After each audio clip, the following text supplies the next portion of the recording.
right, so thanks for joining our session today. The title of the session might not have to do anything at all with what we're about to talk about, but that's okay. That's where things go. So the session, the original title, I think, was how does the L&D function transform to potentially an R&D function?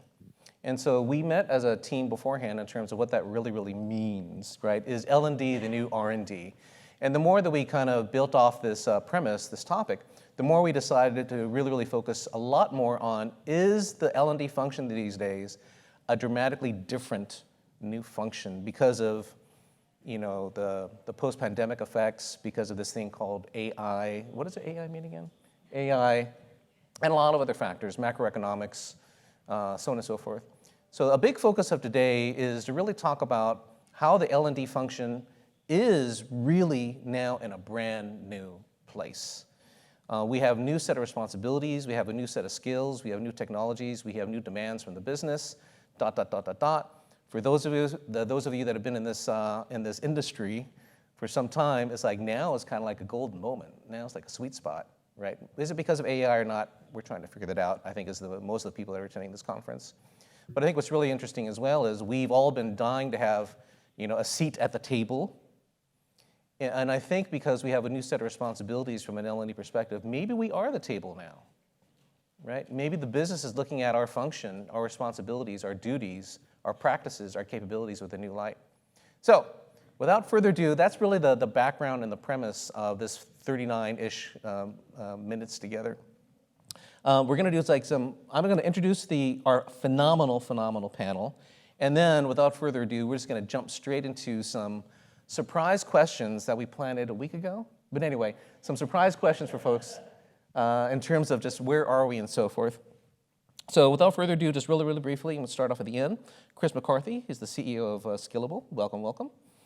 We have Peter Fox, Glad of Global Functions, Learning Tech, and so forth at Citibank. We also have the famous Mr. Eric Dingler, most recently CLO at Deloitte.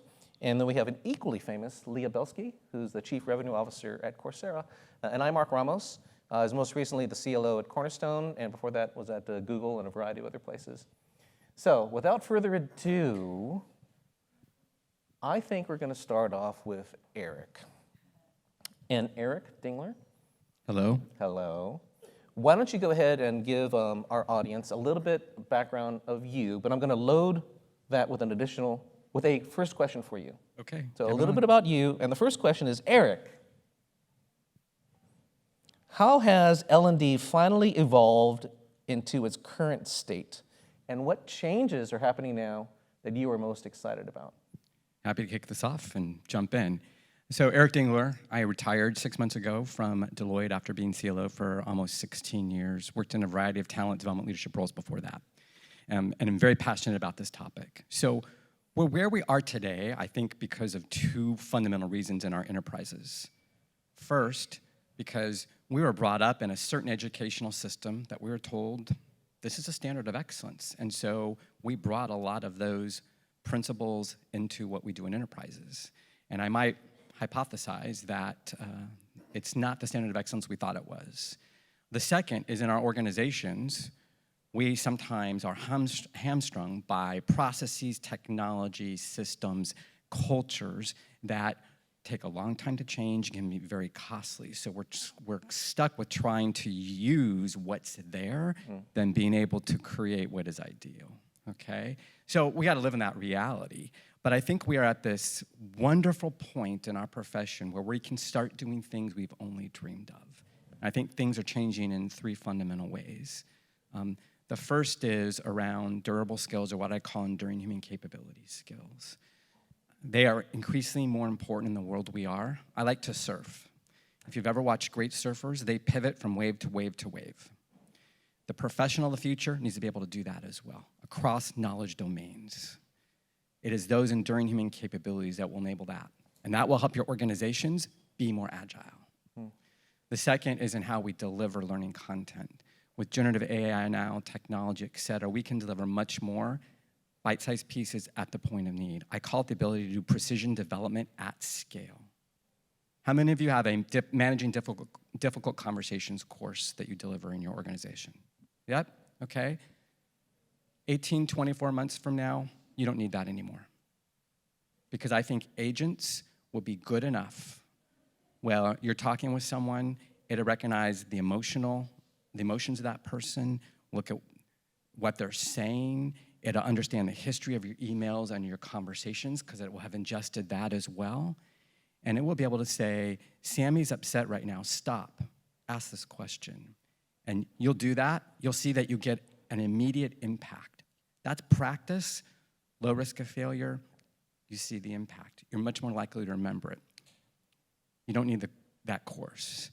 And so I think things are going to change, and that's going to happen in technical spaces as well. And then the third thing is our ability to access data and apply generative AI to do skills inference on a broad basis for individuals that can result in an individual development path, but to help our organizations decide what's needed as well, and then rapidly be able to address the needs, where it would take us a long time before to even figure that out, much less even have the data for it. And I think that requires we organize differently, we hire different people, and we think differently. But if we do that, we help our organizations succeed. We also help our professionals have better lives. I love it. I love the surfing example or metaphor to a certain degree. Great surfing here too, except the water's really cold. But I like it too because it reminds me of the whole kind of T-shaped profile of folks, right? It's like this more horizontal view versus the whole kind of specialized view, and to be able to kind of iterate and surf those waves of different proficiency levels is like really, really interesting. And our higher ed system right now is focusing much more on this and not building this. Yeah. And that's why we as organizations need to focus more on some of these enduring human capabilities, because it's being less delivered, not more. Well, we'll have to put together a new learning company called, Cowabunga. Or Hang 10. Or Hang 10 or something like that. Hi, Peter.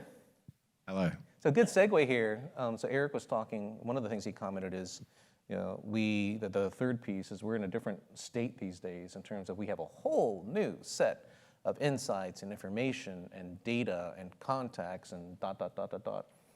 For all this new set of insights broadly, how is that changing the game for the L&D function? Yeah, Eric, your answer was phenomenal. That's not how we practice this, so you've thrown me out a little bit to start. However, in answer to your specific question... Ride that wave. On the cuff. Look, there's much more... We're going to move away from what learning and development traditionally used as learning metrics. There's going to be no more butts in seats measurements and the types of things that we traditionally used to justify what we were doing. We now have access into bringing together true business metrics and get way deeper in human capital metrics than we've ever had before. And I think that the HR departments that are proactive in that are prepared to take chances and use that data to drive the direction of where we're going, are prepared to sit with the business and not just say, hey, we ran these programs, but actually this is the ability, this is the changes that came from our programs. We definitely have been in, this is a place that we haven't been at before, and I think that it changes what our value is as partners in the organization. Yeah, that's awesome. I mean, I don't want to date myself, but many of us, definitely myself, been doing this for many, many years, and you've always had that shiny thing. Is it the LCMS? Is it XAPI? And once 3.5 kicked in, then you say, oh my gosh, this is actually a real deal. But thanks very much. And if I can build upon that, Peter, is when I think about our value in an organization, our purview is skilling, to skill the professionals of the organization to deliver the organization's mission and purpose. And if we really want to be that business partner, we need to make a demonstrable and measurable impact on the talent skill supply within our organizations faster than the market. If we can do that, then we're at the table. And I think until recently with modern technology solutions, I forget the words you use, but there's been this inherent struggle between personalized and at scale, right? Those two things, high touch and high scale, were in conflict with each other. You think about some of the best learning that, in my opinion, the best learning models, or think about like apprenticeship models, right? One of the things I did in my time off is I went to culinary school, right? With a a chef professor over my shoulder, but there's 5 people in the class.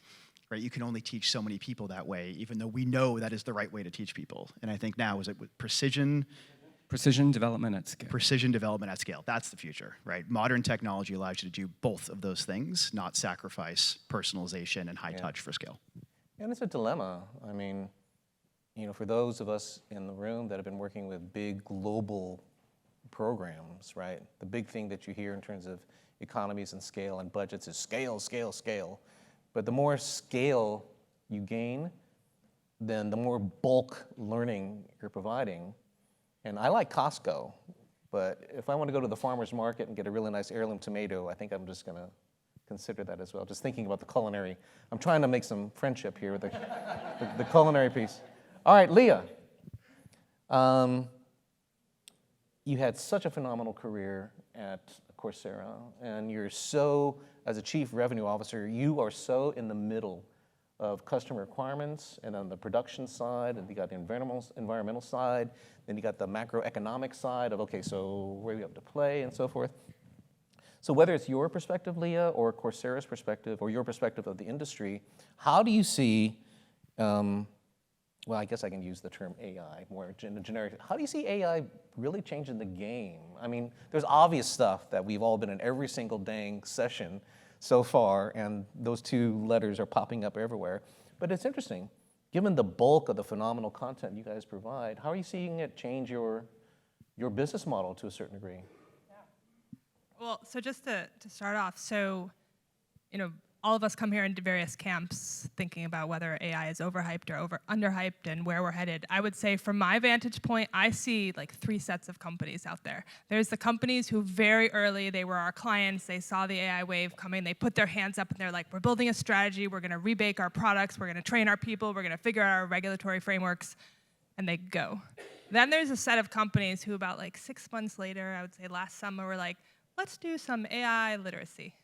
And then there's a set of companies who didn't do anything, and they're now coming to us. And I think those set of companies are in a very bad place, and they might not even have time to catch up.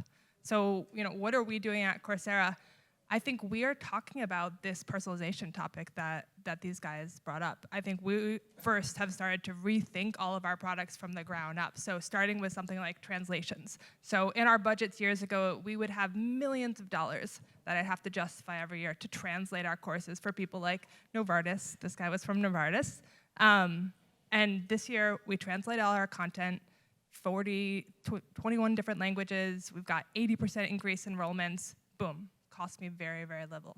The second thing is personalization. So Chris and I were just having a debate. We've known each other for a very long time. And he said something, and then he went and grabbed coffee. But it was like, you know, if I were a content provider right now, I'd be scared. You know what? What I think. Yeah, so that's not what I think. So I think this is our moment. So what are we doing? We are actually now offering all of our content broken up into pieces, and we've offered a product called Course Builder, which allows any company to rebuild, take that, you said you had a 2,000-person learning organization at Deloitte, a bunch of which would create content. This radically simplifies the process of creating content, but instead of just creating that content from scratch, you can now access the entire library of Coursera. You can personalize it to different functions, to different industries, to different skills. You can bring in your own experts. So it's a real rethinking of what role the expert content library and credentials plays in the L&D space moving forward. And then the second thing we're doing is just layering AI on top of it. So many of you guys may have gone to the AIR Show. If you didn't, I'll tell you that I would say half of the companies there are building their own tutors, which is great. And I think tutoring and personalized coaching is one of the greatest uses of AI. The big advantage that we have as Coursera is we can build our tutors and our coaches off of all the knowledge that's already in our courses. So that's another place where we're doubling down. And ultimately, what you can then offer for clients is sort of an L&D function in a box that allows for custom creation of courses built with expert content, built with internal intel, with the greatest AI insights that an individual learner can use. So I'm actually really excited, even though I have a private big conversation, catalog. Leah. What, private? But you can still defend your point of view, Chris. Well, I mean, I think it's true. Like, stick with the cooking analogy. I love masterclass. Love, love, love. How many people have taken a masterclass before, right? Anyone done the Gordon Ramsay one? It's great, Ooh. right? Is that with or without the profanity? Yeah, you can. There's a toggle for it, I think. But think about it. When I do that, right, it's the same content for everybody. It's not personalized. Nobody knows if I cooked the food or not, right? Gordon Ramsay's not tasting the dish, right? Now compare that again to like a culinary school, 5 days a week, hands bleeding, feet hurting, right? Chef over your shoulder, right? Which one did I learn more in? And I love masterclass, it's a bit like really do. But which one did I learn more in? Now think about all of the learning programs, or most of them, that you're doing across your companies right now. Do they look more like the one-size-fits-all content? Watch the video, see if somebody, did it. Do a knowledge check at the end, right? Or does it look like the cooking school with a chef over your shoulder, Italian grandmother smacking you on the hands with a ruler, right? And what you just described, that's now possible, right? But most of you are still doing the one-size-fits-all, course in a box. Isn't it great? But to do this, right, which I think is important, it requires that we have people in our L&D functions that think differently. This is not your traditional instructional designer. This is someone that can think about the experience and how do I string these things together and how do I leverage technology to deliver them at the different points of needs at different flags for the person in the flow of work. That is a very different way of thinking. When I left Deloitte, when I started to interview people, if I just saw a resume or interviewed someone that just had a really strong multi-year instructional design background, I actually wasn't interested in them anymore.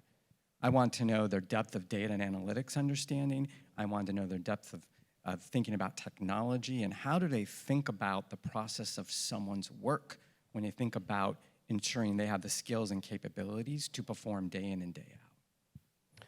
I think too, in one of the discussions we had beforehand, I know Peter, you were talking a lot about data, but this is a brand new data ball game. And so getting back to kind of Eric's point, I think the capabilities and the skill set of a lot of L&D teams, regardless of vertical sector size, I don't really care. I mean, the role of a instructional designer, a program manager, a facilitator is changing big time. And a lot of that is very informed by data. So are you seeing the way that learning functions or learning roles are changing because of access to data? And what does that look like? Well, I think there's several levels of readiness for the organization when it comes to data. Because I agree completely with what you said, Eric. Like, having some level of data analysis capabilities, understanding what the data means, has to be table stakes for any learning professional, regardless of whether you're a facilitator or an instructor. Forget like anyone in an L&D space needs to have data as table stakes. But your organization has got to be ready for it too. So one of the things that we've experienced as we've implemented an adaptive learning platform and we're getting a way more micro level of data of people's true knowledge of a subject, is that the learners aren't ready for it. Like they're not ready to actually have that microscope shone So they're not on ready their for knowledge. a different size of something? They're not ready from a learning perspective, particularly in the digital space. People were more about how do I get through this process rather than is this truly going to measure that I have the knowledge that it's trying to. So we've got this huge change program that we're having to go through to get the learner ready and then to get the L&D professional that's facing off against the functional lines ready to have those difficult conversations. Because learning especially in regulated environments, learning has been relatively easy from a getting things, meeting the requirements perspective. And as you start to use deeper technologies, different types of AI technologies, adaptive learning, generative AI, whatever, you're now really looking at a person's skills, and that brings a lot of discomfort to both the people and the organisation, and even like your legal area around, are we really able to use this to measure this, to personalise this? And so it's one thing for the technology to be there, but there are multiple layers that you have to be ready to really get the full value out of this. And it's interesting too because whether or not you're in a compliance or regulatory driven company, oftentimes management or leadership is expected to do this one thing related to your learning, and that's completion. Oh, let me second. It's consumption and then completion. That doesn't mean that the actual learning occurred. That doesn't mean that the application to what you do in your job, right? There's this whole premise of scrap learning. I'm dating myself. But scrap learning is basically the percentage of content that you experience that is not applicable to your real job. And there was a really good, I think it was Metrics That Matter, I think did this maybe 11, 12 years ago or something. And it was roughly 47% of corporate learning on average is considered scrap. In other words, not applicable to your application of what you just learned. I don't know if it's 47%, but then again, 25% is pretty bad as well. So again, getting back to the right sizing, is it really about, completion, consumption, or is it about, listen, how is this making your job and your performance, ideally your performance, or maybe your happiness even better? I think it's fascinating. Are you, from a Coursera perspective, Leah, are you coming across that same type of demands? It's kind of like, listen, completion is kind of tied to licensing, which is kind of tied to budgeting, which is kind of tied to the agreement. But then again, there's more. I remember my Novartis days, like I was mentioning beforehand, we love sitting in on our monthly reviews with the Coursera team because they gave us data that we didn't get access to that made us better compared to our competition, who was also using Coursera. So it was all anonymous, but for the other big pharma companies working at Novartis, we knew where we stood with data analytics as a skill set compared to our competition. The competition was anonymized, but if we always saw that we were last place, there's something really actionable You there. were in last place. What's that? We weren't in last place. No.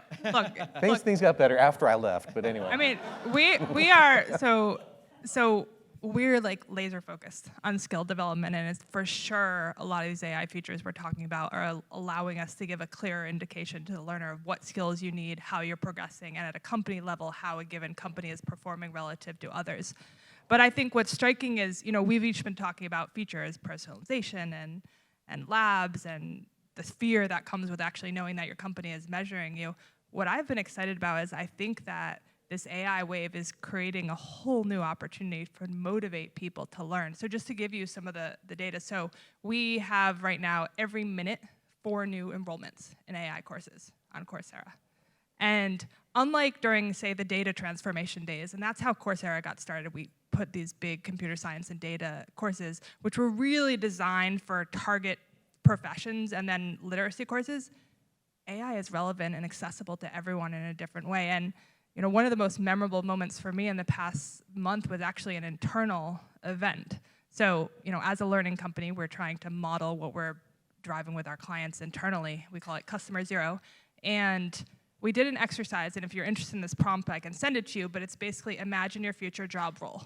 And so we brought all of our leaders together and we went through these series of prompts. You need to enter the company description, enter your role and its description, and then ask a series of questions. How is my role going to change with AI?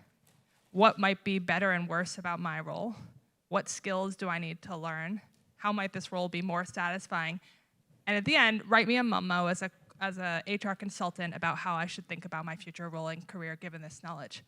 And what was so fascinating is that people walked out of that room not just with a list of key skills that they can develop that were personalized to them, not just with a list of course recommendations that connected to those skills, but with just an excitement and a level of motivation and an understanding of how AI could impact them and their careers that is just like unlike anything I've ever seen in my careers. And so when we say personalization or better data measurement or customization to a company, that's about how we're going to deliver and how we're going to deliver something more targeted. But I think the motivational piece here is just tremendous. And back to my surfing analogy, those people are motivated.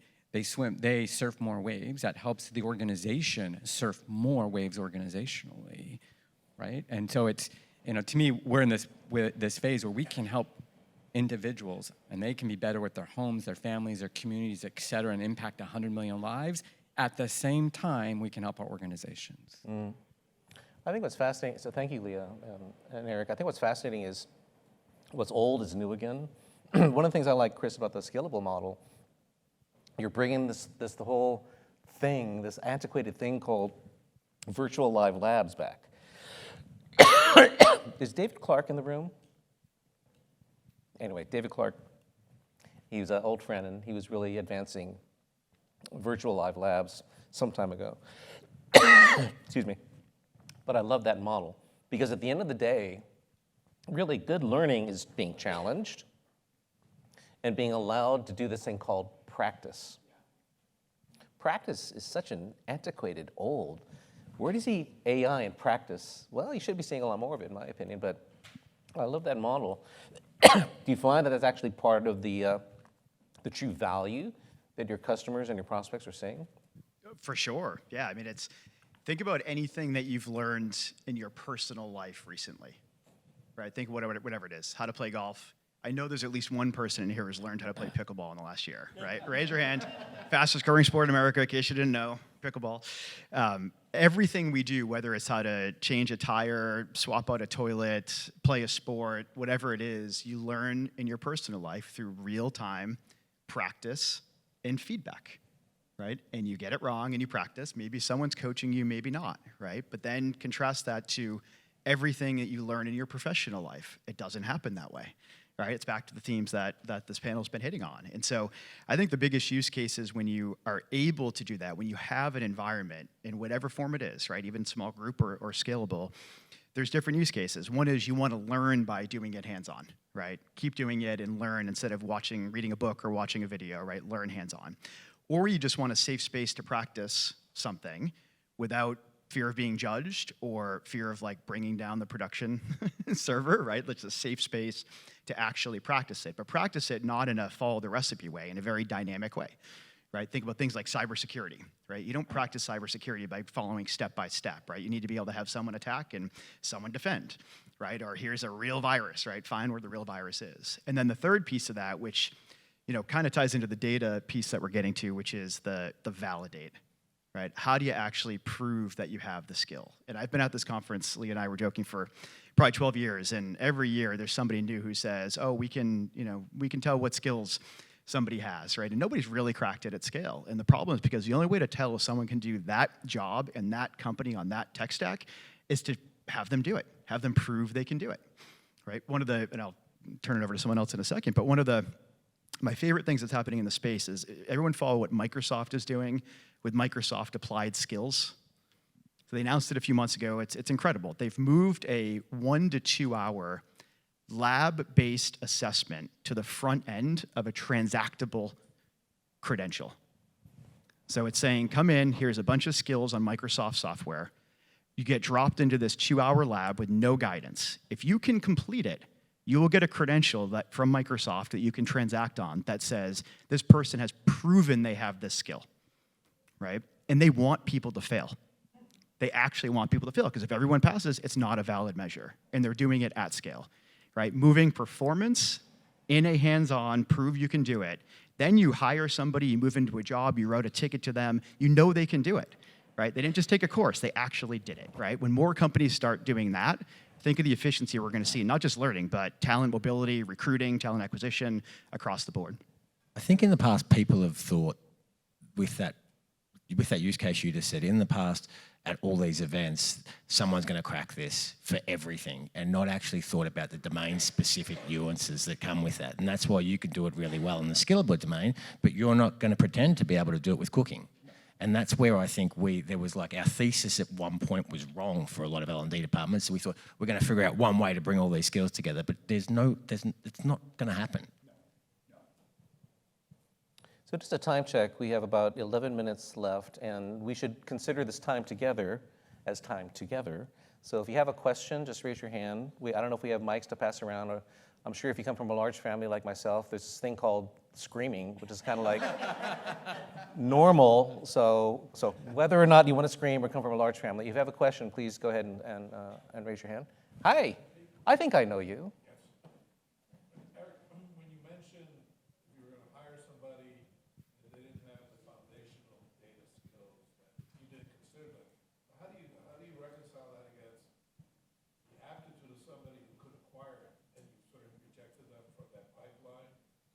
Because I go back to internal mobility, right? So many times we don't consider our internal talent training, which really drives me insane because I've had opportunities to give people opportunities that were really stretched, really hard out there. Yet I knew that given the opportunity, they would be able to master it and excel at it. How do you reconcile Yeah. against, oh, you don't have the skills, you're sort of biasing them out of the other? So it's a fair question. Obviously, it's contextual. So I might have a very different orientation if I'm hiring an entry-level person than if I'm hiring. And the level I was hiring, I want people, I want to know people that they were more than just had thought about it, they actually had done something about it. And so I think it varies, but apply, so 6 months ago when I was still interviewing, as it relates to generative AI, I would ask questions around, I'd say, tell me about a couple experiments you've recently done using generative AI, and what did you learn about it? And say, to me, it was a test to say, were they naturally curious? Were they going out and trying to and if they didn't have good experiments or didn't have experiments or were waiting to be told, I'm like, okay, good, they're not the right fit. So I think it varies, but in technology, generative AI, data analytics, et cetera, you know, at some levels, yeah, I got to search for the aptitude, but for other levels, I want people that, I've only got so many positions. I want the best people, and I want people that have done it.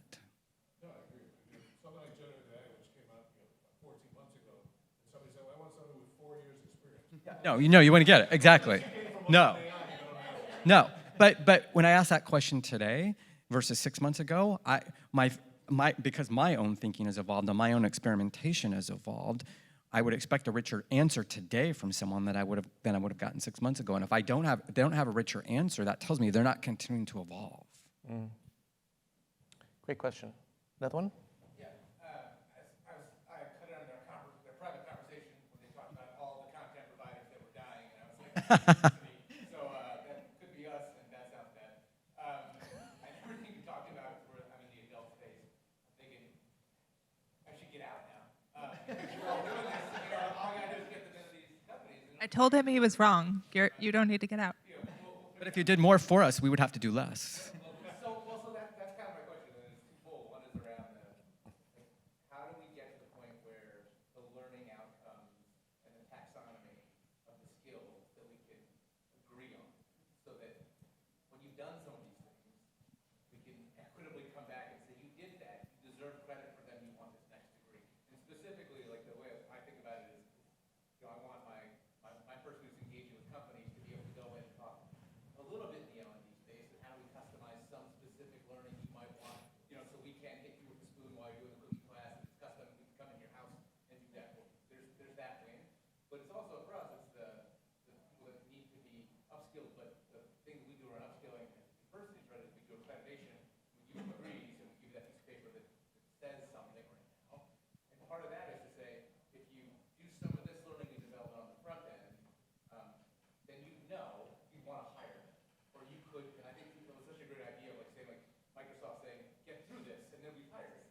So I think as universities, we also want to say, hey, let us give you guys some of these tools, maybe, but it doesn't, you already have some of them. So it's that balance of saying, well, once you have that, how do we get you, come back to the pipeline, and we can get you the rest of the tools. You don't always have to do that, and then the accreditation comes. So for the taxonomy question, there's something there, and I guess, it's hard for Deloitte, right? Like, you want us to do the work so that when they end up at Deloitte, they're ready. Whereas I'm thinking, at Wawa or at Walmart, I want to be able to help. And how do you imagine us doing that and playing, you don't want to do all the learning development, you want them to do some of that stuff outside of the university system. I know Walmart changed their mind a little bit on that, but I'm curious reflecting on this thing. So there's a distinction between the catalog of skills, the taxonomy, and the list of metadata tags, which is the ontology behind the scenes. In my opinion, you should always lean towards an open source skills taxonomy. You don't have a choice.